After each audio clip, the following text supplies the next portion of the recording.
The night air around the forbidden city clung thick like incense smoke, trapped beneath its crimson walls that rose like an iron cage. Lanterns flickered along corridors where shadows of eunuchs stretched like phantoms, and beyond the carved gates, courtiers whispered the same tale they dared not record, that hundreds of children had been drowned, their small lungs filled with imperial waters, all so one woman might steal youth from their deaths. Her name was Cixi, the Empress Dowager of the Qing Dynasty, and she reigned not by virtue but by fear, a fear that grew with every rumor of another ritual, another secret burial, another life snuffed out behind silken screens. You can imagine it, can't you? Wandering the palace as a servant, never sure if your footsteps might carry you into the wrong courtyard, into the kind of silence no one escaped. And you probably wouldn't survive this story either. Before diving into these forgotten stories of survival and suffering, if you enjoy learning about the hidden truths of history, consider hitting that like button and subscribing for more content like this. And please comment below to let me know where you're listening from. The Forbidden City was more than stone, wood, and ritual.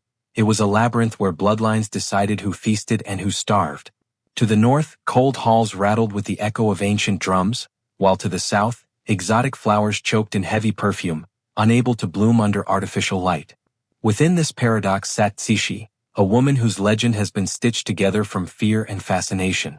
She was painted as both savior and monster, at times the dragon who kept the Qing throne from collapse, at times the witch who drained children's lives for her own vanity.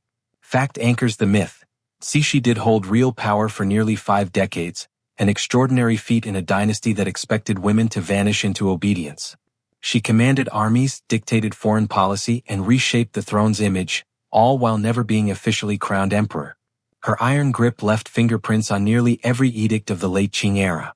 Yet around this truth, more sinister whispers bloomed, of chambers hidden beneath lotus ponds, of secret wells where drowned children floated like sacrifices to eternity. Historians still argue whether the drowned children tales were imperial gossip invented by enemies, foreign slander colored by xenophobia, or if some kernel of ritualistic cruelty really occurred within the palace walls. The evidence is fragmentary, tangled in hearsay. What cannot be denied, however, is the obsession Cixi carried for beauty, vitality, and control, an obsession that often blurred the line between reality and myth. And in a city where every shadow hid a spy and every servant's tongue could betray a dynasty, stories of drowned innocence felt disturbingly believable. Walk deeper into those corridors, and you'd notice the silence where children's laughter should have been. You'd see servants avert their gaze, pressing their foreheads to the cold marble floor, as if the stones themselves might betray them if they looked too long. That's the cruel irony. Truth and rumor were twins in the Qing court. Both lived, both killed. And as we step into this tale, you'll discover how one concubine, once called Orchid, bloomed into the most feared woman in China, and how power, painted in rouge and powdered jade, carried a price measured in human lives. She was not born a dragon. She was born a girl, known simply as Orchid, a name as delicate as the flower that gave her identity. In 1835, she entered the world in relative obscurity, the daughter of a minor Manchu official from the Yehenera clan. Her family's standing was neither lofty nor destitute, but in the Qing court, one's birth determined everything, and Orchid's path seemed destined for modesty. Yet the currents of fortune have a way of bending when ambition collides with opportunity. Orchid carried something rare, an intelligence that did not wait to be invited, and a beauty that refused to be ignored. The palace walls were not meant to welcome her, but in 1851, at just 16 years old, she was chosen to join the Xianfeng emperor's harem. Thousands of girls had paraded before the imperial gaze, each dreaming of silks and power, most doomed to vanish nameless into shadow. Orchid, however, stepped into the forbidden city as if she had been born for its halls. While others trembled under the weight of etiquette and formality, she quickly mastered the rituals, the gestures, the timing of a smile. Some whispered that she memorized passages of the 4 books for women and Confucian classics to recite in perfect cadence, impressing the emperor's tutors as much as she charmed his eye. History records one undeniable fact. She rose swiftly, earning the rank of noble consortee, a position high enough to place her within the emperor's inner circle. This ascent was extraordinary, for countless women spent lifetimes waiting in silk-clad limbo, their names never spoken again. Yet Orchid, later known as Cixi, secured not just favor but the most critical currency of all, a son. The birth of the Tongji emperor was her golden shield, her passport to immortality within the palace hierarchy. To bear the emperor's heir was to place oneself at the center of the dynasty's fragile continuity. Orchid, still scarcely more than a girl herself, now held the future of the Qing in her arms. And in the intricate chessboard of the Forbidden City, where concubines were pawns and regents were bishops, the mother of the heir could, in time, become the queen who tilted the board. Behind her gentle smiles, Orchid learned the true nature of the palace. Eunuchs who bowed deeply in daylight became invisible assassins at night. Courtiers sharpened words like blades, striking with accusations rather than steel. And the harem, those glittering ranks of silk and jade, was less a garden of beauty than a pit of vipers. To survive was to strike before being struck. She was quick to note that kindness was often a prelude to betrayal, and loyalty evaporated with the shift of a single imperial glance. One disturbing detail that lingers from these years comes not from official chronicles but from anecdotal records. Orchid supposedly used bribes and secret alliances with eunuchs to sabotage rivals, ensuring miscarriages or illnesses that left other concubines weakened and dismissed. Was it true? Or was it another whisper fed by resentment? Historians remain divided. Some argue that the stories were embellishments meant to darken her reputation. Others suggest that such tactics were not only plausible but common in the brutal survival game of the harem. Still, there is little uncertainty about her calculated charm. Even as the Xianfeng emperor withdrew into melancholy, broken by foreign invasions, opium humiliation, and the looming shadows of colonial powers, Cixi, as she would come to be known, placed herself beside him, whispering advice disguised as concern. She learned his moods, his weaknesses, and his need for reassurance. In public, she was the dutiful concubine, her gaze lowered in perfect submission.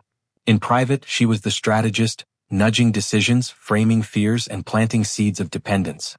It is said she once remarked, "A wise ruler allows others to believe he leads." Whether the phrase is authentically hers or a later attribution, it encapsulates her early brilliance, the ability to wield invisible strings while never being seen pulling them. You can almost picture it, her face half lit by candlelight, her tone soft, her words soothing, while beneath her embroidered sleeve she quietly rearranged the emperor's empire. And yet, historians still argue over whether her early influence was exaggerated after the fact, projected backward by her later dominance, or whether the seeds of power truly were sown in those youthful nights. What is certain is that Orchid, the girl who walked into the Forbidden City with little more than wit and beauty, had already begun weaving the net that would one day entangle an entire dynasty. The irony? In a palace where women were expected to vanish into the margins, Orchid was preparing to write her name in ink so dark it would never fade. She was no longer merely the concubine called Orchid. She was becoming Cixi, the woman who would teach emperors how little power an emperor truly had. The Xianfeng emperor was born into turmoil, and he wore it like a cloak he could never cast off. Foreign powers nipped at the empire's flanks, the opium scourge gnawed at its heart, and internal rebellions erupted like fever boils.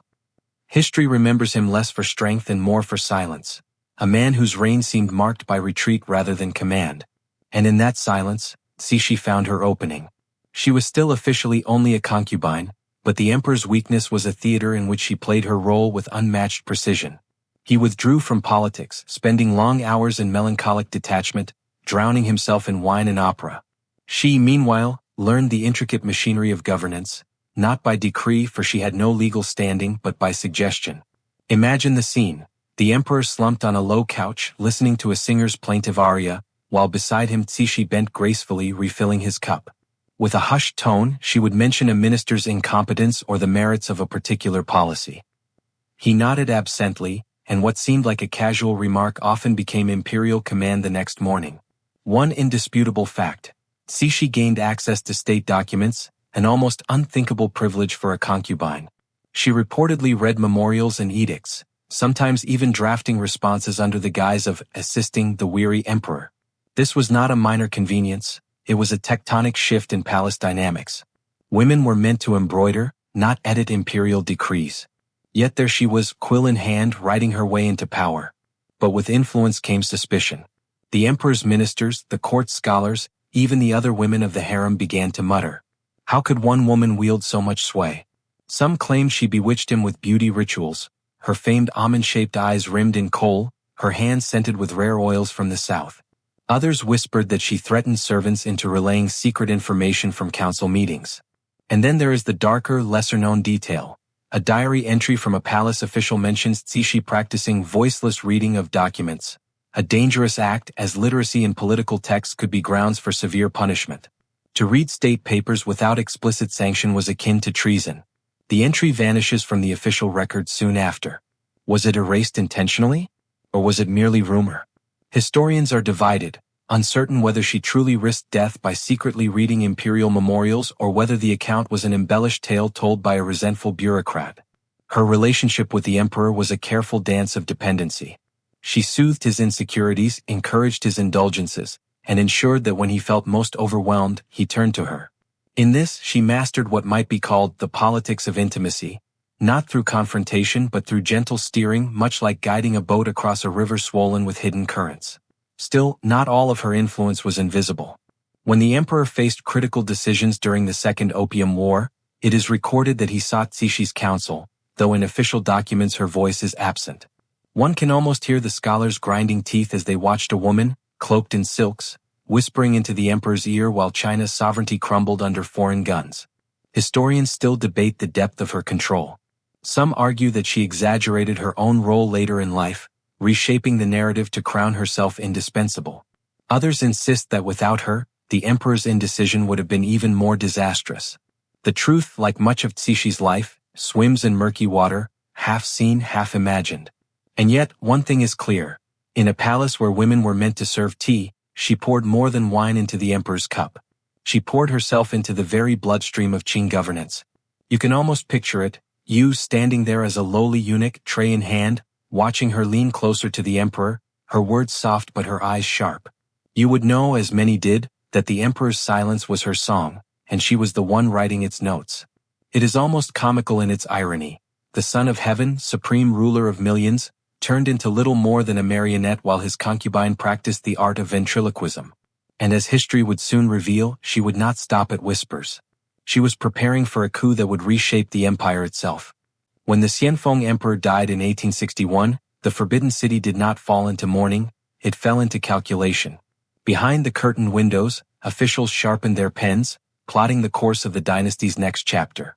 The emperor left behind a young boy, barely 5 years old, and with him, a dangerous question. Who would truly govern while the child learned how to hold a brush, let alone an empire? In his final hours, Xianfeng appointed 8 regents, staunch conservatives who saw themselves as guardians of tradition. They carried titles as heavy as their robes, men who believed that the empire should be preserved by rigid Confucian orthodoxy. They expected the widows of the court, including Cixi, to retire behind embroidered screens, invisible, obedient, and silent. They underestimated the woman who had spent years mastering the language of power spoken in whispers. The transition was ceremonial, bloodless on its surface. But beneath the silk and incense, a coup was brewing. Cixi allied herself with Prince Gong, the emperor's ambitious half-brother, a man with reformist leanings and the military clout to match. Together, they conspired to strike not with blades but with brushstrokes. The weapon was an edict. The battlefield was a red-inked scroll. The Xinyo coup, as history now calls it, was carried out with remarkable precision. The 8 regents were accused of arrogance and incompetence, stripped of titles, and in some cases, ordered to take their own lives. It was said that the palace courtyard filled with the sound of silk rustling, robes of men being led to their fates, as if the empire itself exhaled a sigh of resignation. No soldiers marched. No swords clashed. The empire changed hands with the soft scratch of calligraphy on parchment. One disturbing lesser-known detail lingers in the aftermath. Palace gossips recorded that one regent, Sushun, begged for mercy, claiming he was only following the emperor's will.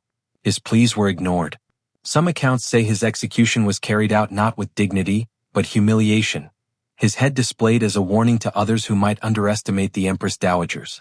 Official history polished this moment into a tale of righteous justice, but shadows suggest otherwise. The irony, of course, is that the coup was legal. The seals of power, carved from jade, were pressed onto the edict that condemned the regents. Authority was rewritten not with rebellion but with legitimacy.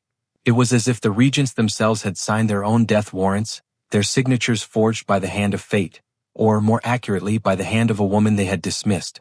Historians still argue over the depth of Cixi's involvement. Some claim Prince Gong orchestrated the entire maneuver, using her as a figurehead to mask his ambitions. Others insist she was the true architect, manipulating Gong into believing he was leading, only to sideline him once his usefulness waned. The truth likely lies tangled between the two, hidden in conversations that vanished with the palace smoke. What cannot be disputed is the outcome. Cixi, now Empress Dowager, held regency alongside the emperor's widow, Xian. Together they were supposed to guide the boy emperor, Tongzhi. But while Xian preferred a life of ritual and retreat, Cixi thrived in the theater of governance. Imagine standing in the Hall of Supreme Harmony as a court official. Two veiled women sitting behind golden screens, their faces half hidden, yet their decisions binding millions. It was an unprecedented sight, power draped in femininity, yet sharper than any sword. And here lies the irony that borders on comedy. Confucian doctrine insisted that women were to serve men, yet in practice ministers found themselves bowing to a voice that drifted from behind curtains. It must have felt like bargaining with a ghost, a disembodied presence that dictated your career, your wealth, even your life. From this moment forward, Cixi was no longer a concubine maneuvering in shadows. She was the hand gripping the brush, the whisper behind the throne, the regent who could turn a dynasty's fortune with a single edict. The empire, once ruled by emperors, now belonged to a woman who had mastered the art of ruling without ever being seen. And the irony? The Forbidden City, fortress of masculine authority, had quietly crowned its most dangerous matriarch. The boy emperor, Tongzhi, was barely tall enough to reach the armrest of the dragon throne, yet he was now the son of heaven. In truth, the empire did not kneel before him. It knelt before two women who sat behind silk curtains. The practice was called Chualian Tingjing, listening to politics from behind the curtain. Ministers would enter the grand hall, prostrate themselves until their foreheads touched the cold floor, and deliver their reports to a throne that hid the true voice of power. From behind those gauzy veils, two women spoke. Xian, the senior Empress Dowager, gentle, reluctant, often preferring silence. And Cixi, younger, sharper, her words cutting through the hall like a knife disguised as a fan. The court had no choice but to accept this unprecedented arrangement, to bow before shadows. One official recorded the discomfort of answering questions to an unseen woman, her tones cool and deliberate, while pretending the child emperor had spoken. One historical fact anchors this moment. Cixi did not simply act as guardian, she participated directly in shaping policy. Records show she attended morning audiences, issued instructions to the Grand Council, and influenced appointments of ministers. Her hand may not have held the imperial seal, but her voice guided the hand that did. In effect, she was emperor in everything but name. This arrangement created a strange theater of authority. Imagine kneeling there as an official. You raise your eyes only to the base of the golden screen, never the figure beyond it. You hear a woman's voice asking you to explain why grain shipments from the south have failed. You answer, knowing your life might hang on the tone of her reply, yet you cannot look upon her face. It was authority without visage, command without gaze, a ghostly sovereignty that unsettled many. Of course, in an empire addicted to ritual, such deviation sparked gossip. Ministers grumbled in private, foreign envoys smirked in disbelief, and Confucian scholars fumed at the idea of women ruling. Yet none could deny the results. The empire, teetering after the regency coup, did not collapse. Cixi's sharp intelligence stabilized the machinery of governance, at least for a time. Still, the palace corridors carried darker whispers. Eunuchs told tales of secret chambers where officials who opposed her were quietly removed, some through poison, others through accidental suffocation. Whether fact or slander, one disturbing detail is often repeated. An official who dared challenge her edict was later discovered dead in his chamber, his mouth stuffed with silk. The official record claimed illness. The servants claimed silence had been forced upon him in the most literal way. Historians still argue whether such tales were credible. Was it palace rumor, foreign exaggeration, or the cunning propaganda of rivals? Or did Cixi truly begin her reign of veiled terror by making examples of dissenters? The evidence is fragmentary, buried beneath the dust of secrecy. Yet the very persistence of these stories speaks to how easily fear attached itself to her name. There is irony in the ritual itself. The curtains were meant to hide her, to make her invisible, to remind the empire that she was not emperor. And yet, the curtains only amplified her aura. She became a mystery no one could fully see, a presence more formidable because it was half concealed. Ministers who never once looked upon her face in council carried her voice like a haunting echo back into the empire. And you, if you were a young bureaucrat called in to recite tax ledgers, would likely feel your throat dry, your tongue stumble because the silence after your words was unbearable. Would the voice emerge soft and approving or cold, sharp and final? That uncertainty was its own form of terror. Even in this early regency, Cixi revealed a lesson she never forgot. Visible power can be challenged. Invisible power can never be touched. She was writing her own rules, and the empire, willingly or not, was learning them by heart. Silk robes, jade combs, and embroidered slippers could only cloak so much. Beneath them all, the Empress Dowager harbored a gnawing fear: time. For Cixi, beauty was not mere vanity, it was a weapon, a veil that masked authority in a world where men demanded women be ornamental. To lose it was to risk losing the aura that bound ministers and subjects alike. And so she waged her most personal war, a war against age. The court chroniclers, ever eager to flatter, described her face as luminous, her skin as unlined porcelain. But behind those compliments lay a regime of almost obsessive rituals. Fact affirms it. Cixi was known to indulge in elaborate cosmetics and skin treatments, concoctions made from pearl dust, ground jade, and rare flower essences. Servants documented her fondness for bathing in goat's milk, believing it softened the skin, and her table often carried delicacies said to nourish vitality: ginseng roots older than dynasties, birds' nest soups glistening with collagen-rich strands. One disturbing lesser-known detail emerges from palace anecdotes. She reportedly ordered the collection of breast milk from palace wet nurses, not for infants but for herself. Mixed into her teas or soups, it was believed to preserve youth and feminine radiance. Such practices were not unique in history, yet within the forbidden corridors, the image of the empire's regent sipping from cups brewed with stolen nourishment feels chillingly symbolic. Even sustenance meant for life was redirected to serve her defiance of decay. And where fact fades into shadow, rumor swells. Whispers circulated that alchemists were summoned to the palace to prepare elixirs of longevity, some infused with mercury, others with gold dust dissolved into liquid. Such tonics, common in imperial obsession, often poisoned more than they healed. Did she truly drink them? Historians remain divided.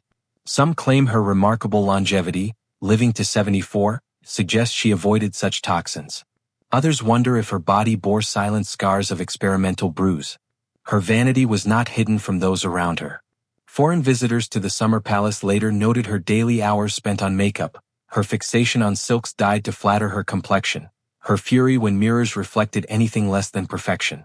You might laugh. Imagine her pacing before a bronze mirror, frowning at a wrinkle invisible to anyone else, while half an empire waited for her decision on tax reforms. But in the context of her rule, beauty was not frivolous. It was armor. It was the illusion that she was untouchable, eternal. Still, the irony was sharp. Here was a woman who commanded armies and toppled regents, yet she trembled before the slow march of time. Ministers may have feared her for her cunning, but she feared her own reflection. It is said that she once ordered an attendant beaten for presenting her with a portrait that made her appear too old. Whether true or not, the story speaks to how much of her power was bound to the mask she wore each morning. Historians still argue over whether these obsessions were mere affectations of courtly life or genuine anxieties that drove her darker impulses. Did her rituals escalate into desperation? Did her pursuit of youth lead her to sanction the unthinkable acts later attributed to her? The evidence trails into mist, yet the connection is difficult to dismiss. A woman who feared the wrinkle might, in legend, embrace the drowning of innocence for immortality. And if you stood in the palace during those hours, you would hear the scratching of brushes as eunuchs ground powders into paste, the faint scent of musk rising from warmed oils, the sound of her voice commanding adjustments like a general preparing for battle. For her, each day began with the conquest of appearance, a victory she believed essential before facing ministers, rivals, or the shadows of her own paranoia. The court called her radiant. History calls her vain. Perhaps both are true. Perhaps, as the candles burned low and her attendants withdrew, she looked into her mirror and saw not porcelain perfection but a woman terrified of vanishing, terrified enough to pay any price for another dawn where her skin still gleamed and her rule remained unchallenged. The palace wells were meant to quench thirst, not rumors. Yet among the deepest corridors of the Forbidden City, whispers turned water into something far more sinister. They spoke of drowned children, their small bodies offered as unwilling sacrifices for the eternal youth of Empress Dowager Cixi. It is here, in the most macabre tales of her reign, that the line between fact, fear, and folklore blurs into a chilling fog. Fact first, the Qing court did harbor a superstitious obsession with life force, believing the vitality of the young could extend the years of the old. In earlier dynasties, alchemists brewed elixirs said to distill innocence into liquid immortality. Cixi, with her notorious fixation on beauty, easily became the focal point of such legends. Ministers noted her unyielding youthfulness well into her later years, and servants described how she outshone women decades younger. To those who distrusted her, such preservation demanded explanation. The disturbing detail, multiple accounts, though unverified, suggest that palace children, often orphans, servants' offspring, or the children of concubines fallen from favor, were led to the wells or ponds within the palace grounds. Some say their deaths were disguised as accidents. Others claim eunuchs conducted rituals at night, drowning them as offerings while chanting prayers for the Empress Dowager's longevity. The rumor spread that their life energy released into water was somehow absorbed by her. The imagery of it alone was enough to terrify. Imagine being a servant summoned to fetch water at dusk. You approach the stone well, feel the cool draft rise, and suddenly recall the gossip. Tiny faces pressed beneath the surface, their eyes open, their silence eternal. Would you still draw the bucket? Would you dare drink what might carry the echo of a drowned child's last breath? Historians remain divided. Some insist these tales were pure slander, crafted by enemies of Cixi, both within the palace and abroad, keen to paint her as a monster. They note that foreign diplomats often embellish stories to dehumanize Chinese rulers, and Cixi, as the Dragon Lady, was an easy target. Others argue that while the scale of the killings is exaggerated, the practice of human sacrifice for longevity did have precedent in older Chinese occult traditions, making the accusations difficult to dismiss outright. The truth lies suspended, murky as the well water itself. And yet, the persistence of the tale is revealing. Even if no child was drowned, the people believed it possible. That alone speaks to the aura of terror surrounding her. For when a ruler's reputation is so dark that death itself feels plausible in her presence, the myth can become as powerful as fact. Irony lingers here too. While the court called her Mother of the Empire, the legends cast her as a devourer of children. The duality is grotesque. One hand cradling the young emperor, the other rumored to push nameless children into the depths. You almost want to laugh at the contradiction, if not for the chill that follows. And you, had you been one of the junior eunuchs, might have felt that dread firsthand. A creak of rope at the well at midnight. A splash that wasn't yours. Silence where there should have been laughter. You would tell no one because even a whisper could be fatal. This is the cruel genius of legend. Whether real or fabricated, it chains memory more tightly than fact. The wells of the Forbidden City still sit in shadow, their depths long since sealed. But in every story that survives, they are less about water and more about fear. Fear of a woman who, in her hunger for eternity, may have fed on innocence itself. The Forbidden City was a crucible where rumor burned hotter than fact, and nowhere was this clearer than in the stories surrounding Cixi's supposed sacrifices. Were the drowned children reality, or were they tales forged in the smoky corners of jealous courtiers' chambers? In the shadowed halls of the Qing, truth and fiction often wore the same embroidered robe. What we know as fact: foreign envoys who visited Beijing in the late 19th century left reports dripping with contempt. They described Cixi as cruel, superstitious, and decadent. Some painted her as a sorceress who dabbled in dark rituals, others as a grotesque caricature of an aging woman desperate to preserve her looks. Their writings, published in European newspapers, were devoured by audiences eager to believe in the exotic monstrosity of the Dragon Lady. These narratives, translated and retold, hardened into a Western stereotype that still lingers today. But foreign suspicion was not the only voice. Palace diaries and memoirs, such as those of imperial eunuchs and minor officials, add their own texture. Some confirmed Cixi's obsession with youth, recording the daily grind of powders, oils, and elixirs. Others noted odd nighttime ceremonies, with eunuchs carrying lanterns toward wells or gardens.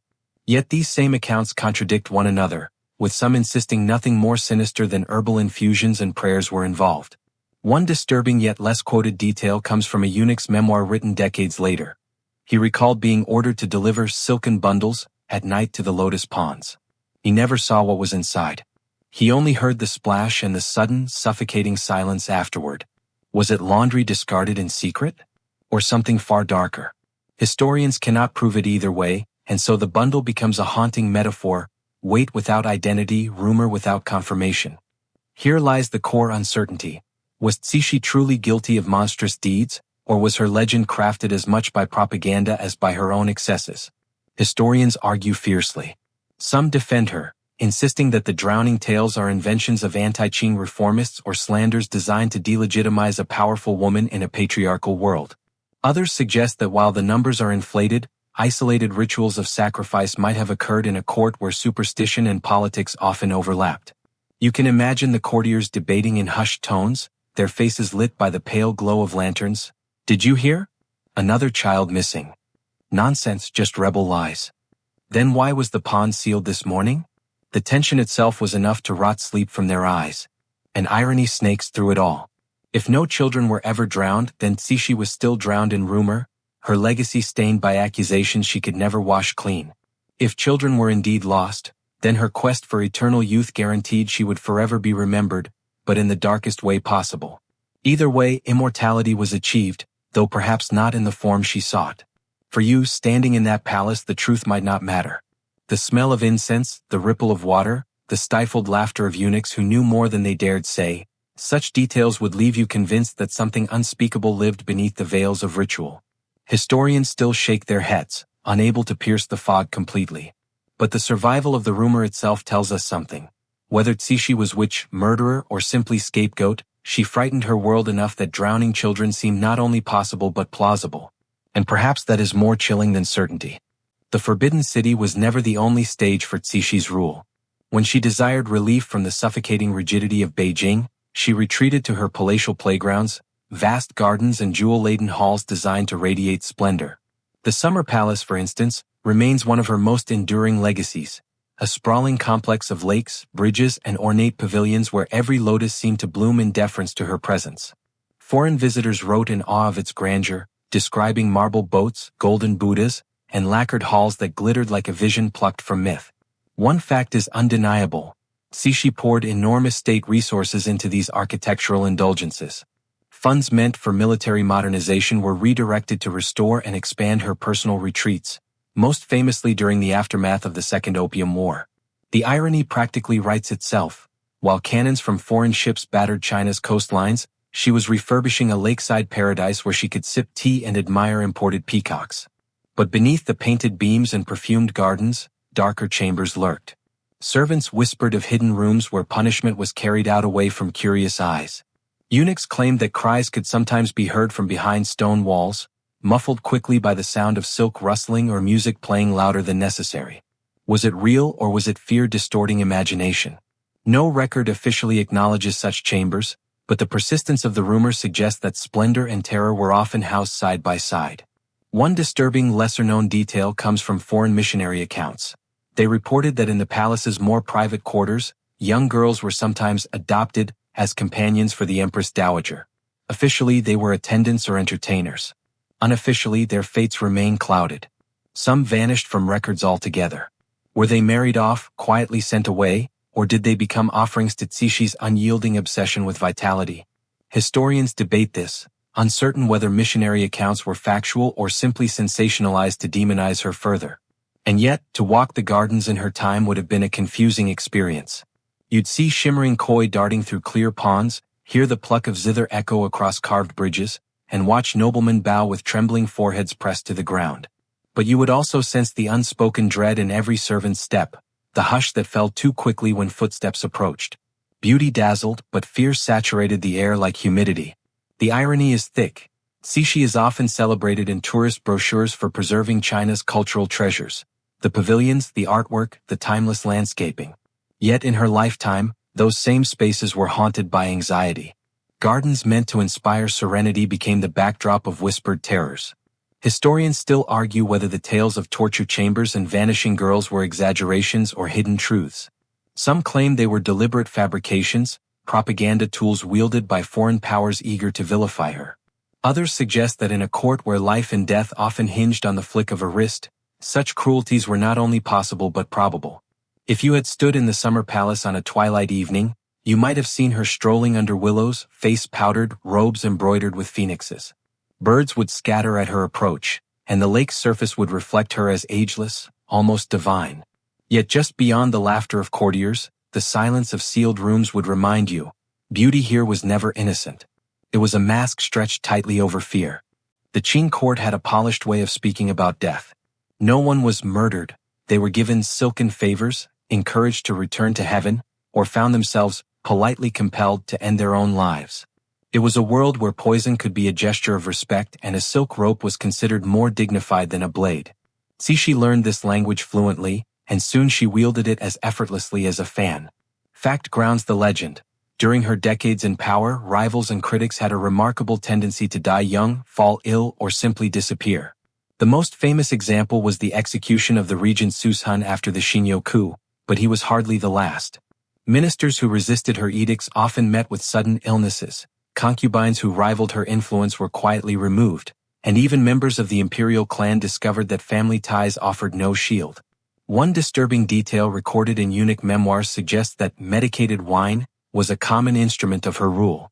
A goblet presented during banquets might contain a cordial laced with slow poison, gentle enough that the victim staggered for weeks before collapsing, sparing the court the appearance of outright murder. To receive such a drink was, in essence, a sentence disguised as hospitality. Yet the silk rope was equally infamous.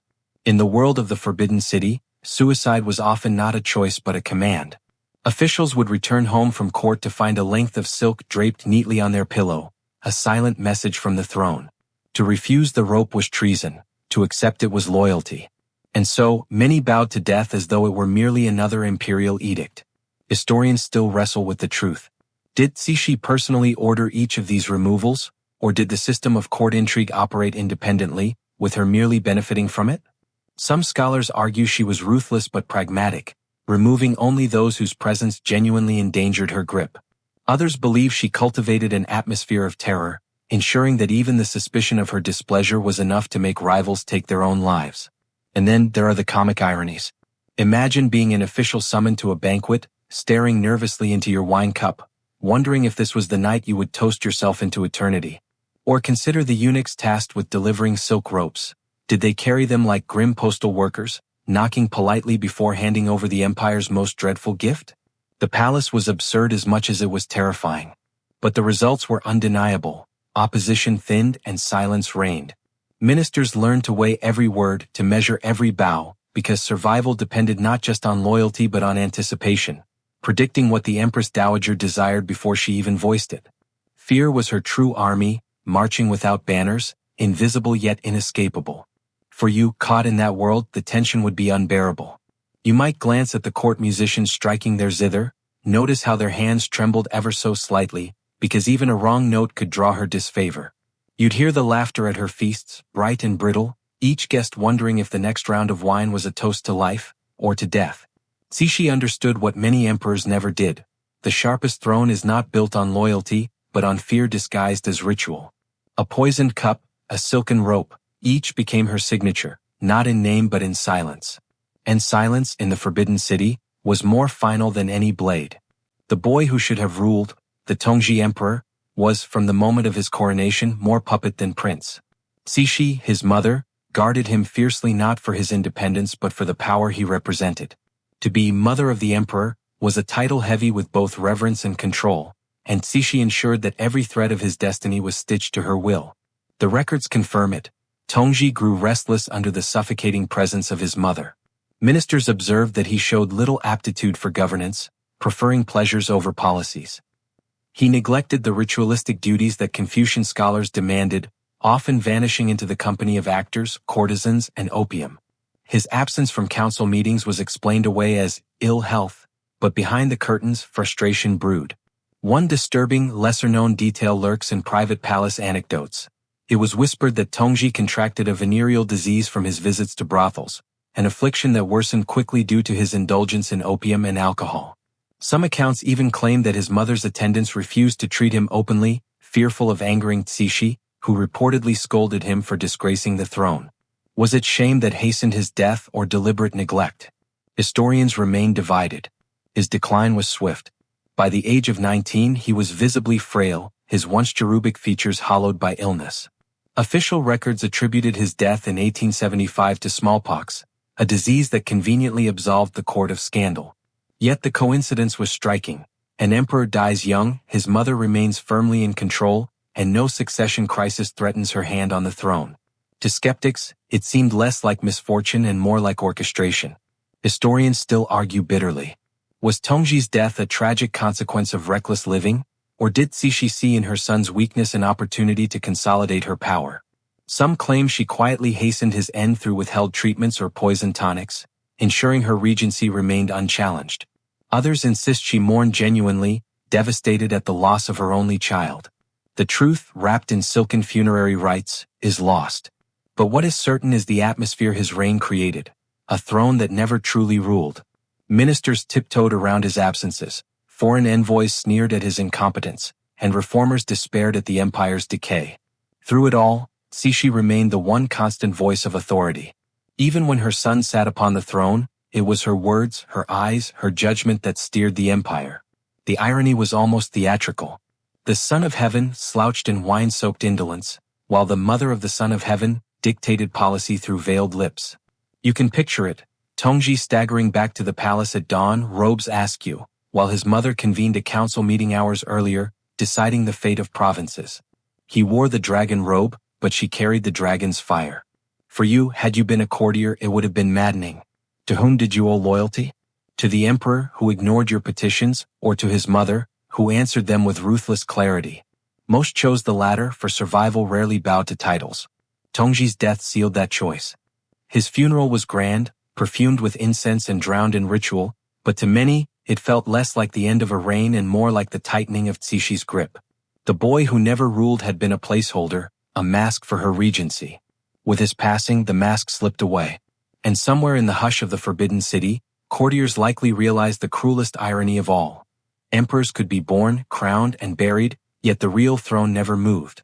It was always Cixi's, hidden behind a curtain, steady as stone.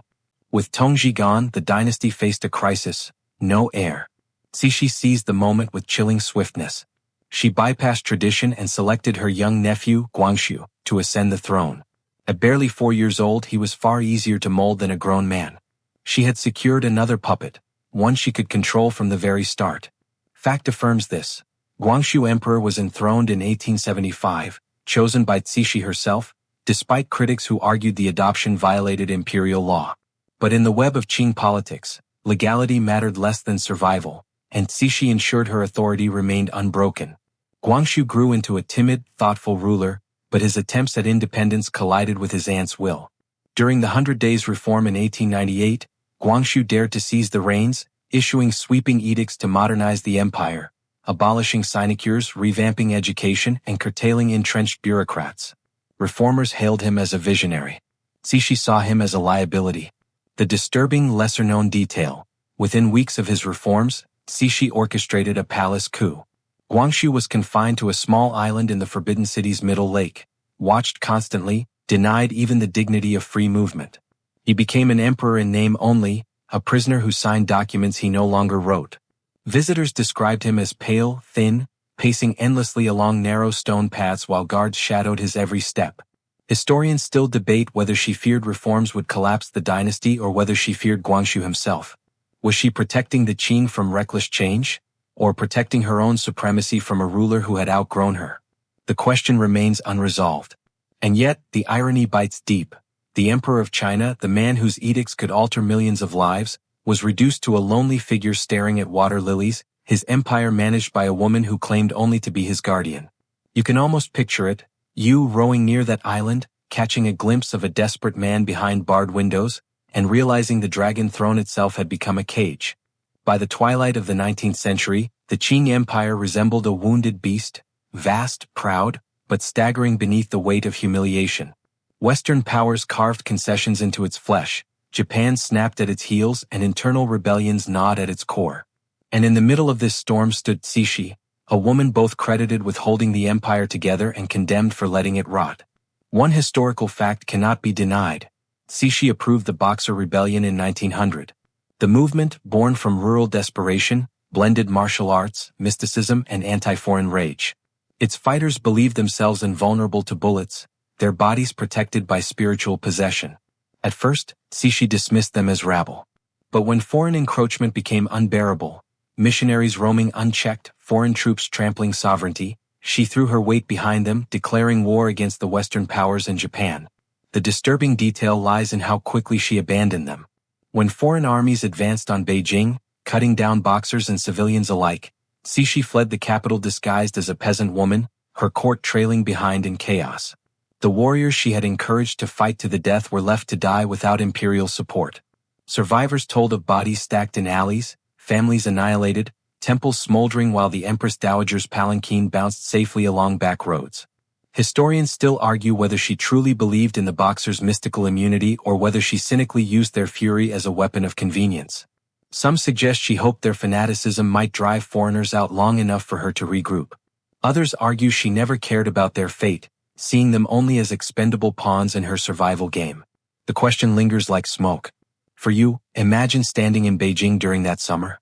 The air thick with incense and gunpowder, chants of boxers echoing down narrow streets, foreigners barricaded in legations while flames licked the rooftops. And then, the silence after defeat, foreign boots in the Forbidden City looting treasures, while the throne itself sat empty. The dynasty's dignity lay trampled in the dust. The irony is brutal. For decades, Cixi had been accused of clinging to outdated traditions, yet in her desperation she pinned the empire's hopes on mystical boxers who claimed to stop bullets with bare chests. Modernization was shunned, superstition embraced. And when superstition failed, she slipped away in disguise, leaving her people to bleed. Her return to Beijing a year later was marked by opulence. She rode in on a sedan borne by servants, jewels glittering, face powdered to perfection as though nothing had happened. Ministers bowed, eunuchs trembled, and the machinery of the dynasty creaked back to motion. But to the people who had seen the empire burn, the message was clear. The Empress Dowager survived. The empire itself might not. By the early 1900s, the empire's walls were cracking, but within the Forbidden City, Cixi clung to her rituals with almost theatrical defiance. She was well into her 70s, yet she demanded her attendants paint her face each morning with thick powders and rouge, her eyebrows arched to perfection. Mirrors framed her not as an aging dowager but as a timeless sovereign. Time, she seemed to believe, could be bullied into submission just as ministers and emperors had been. Fact remains. In her later years, Cixi summoned astrologers, fortune-tellers, and Taoist priests to predict the empire's fate. She asked not only about China's survival but about her own. Records confirm her fascination with omens. She delayed decisions if the stars warned of danger and accelerated others when prophecies promised success. Even as revolution brewed in the provinces, she listened more closely to mystical charts than to the pleas of reformers. A disturbing, lesser-known detail lingers in eunuch memoirs. They claim she had a private chamber filled with talismans, charms stitched with gold thread, and jars of preserved animal organs believed to store life energy. Some attendants swore they saw her sleep with these talismans beneath her pillow, as though eternity itself could be corded with trinkets. Others whispered she staged nightly rituals where candles burned in patterns meant to trap the souls of the young and transfer their vitality to her aging body. Historians remain divided on these claims. Were they exaggerations, inventions meant to discredit her as a superstitious relic? Or were they reflections of a very real obsession that consumed her as she faced the inevitability of death? The truth likely lies in the gray space between, a ruler desperate to extend her reign, indulging in both tradition and eccentricity. And yet, outside her gilded chambers, revolution thundered louder each day. The dynasty's coffers were depleted, its armies outclassed, its people restless. Reformers pleaded for change, warning that the empire would collapse without modernization. Cixi responded by staging elaborate operas, dining on birds' nest soups, and surrounding herself with concubines and eunuchs who told her only what she wanted to hear. For you, imagine wandering those gardens as a minor court official. The sound of drums from a rehearsal stage echoes through marble halls, while in the distance, news arrives of uprisings in the provinces. Ministers shuffle nervously, clutching reports they know will be ignored. You can almost taste the irony. Within the palace, time felt frozen, embalmed in ritual. Outside, time was racing toward an empire's funeral.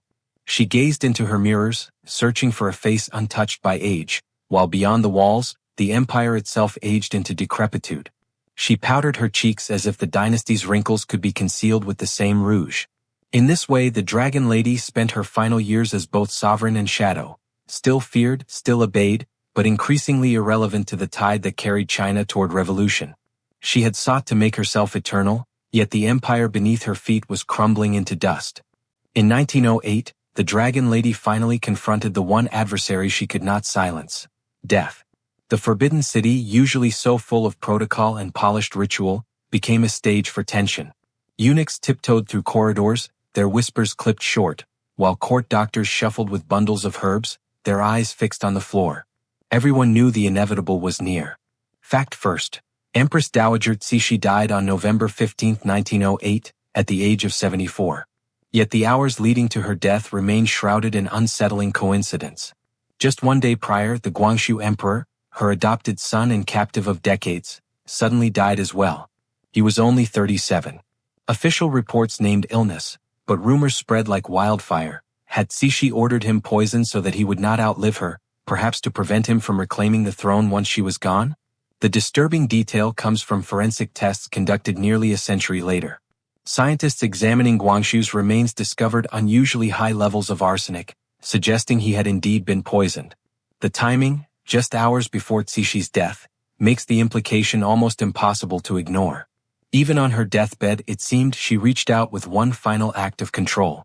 Historians still argue the motive. Was she ensuring a smooth succession for the child Puyi, whom she had already chosen as the next emperor?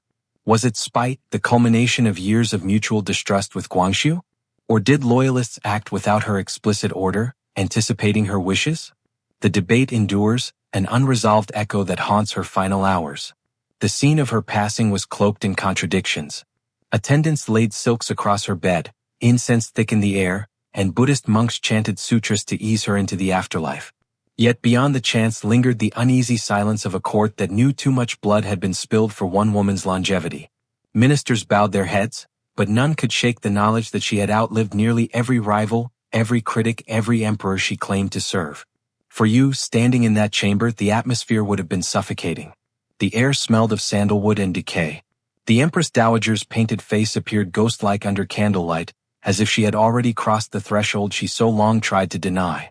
And in the distance, perhaps, you would remember the wells, the rumors, the drowned children, and wonder if their spirits had come to collect their debt. The irony is sharp. She spent her life defying mortality, yet in the end she secured her eternity not through youth but through infamy.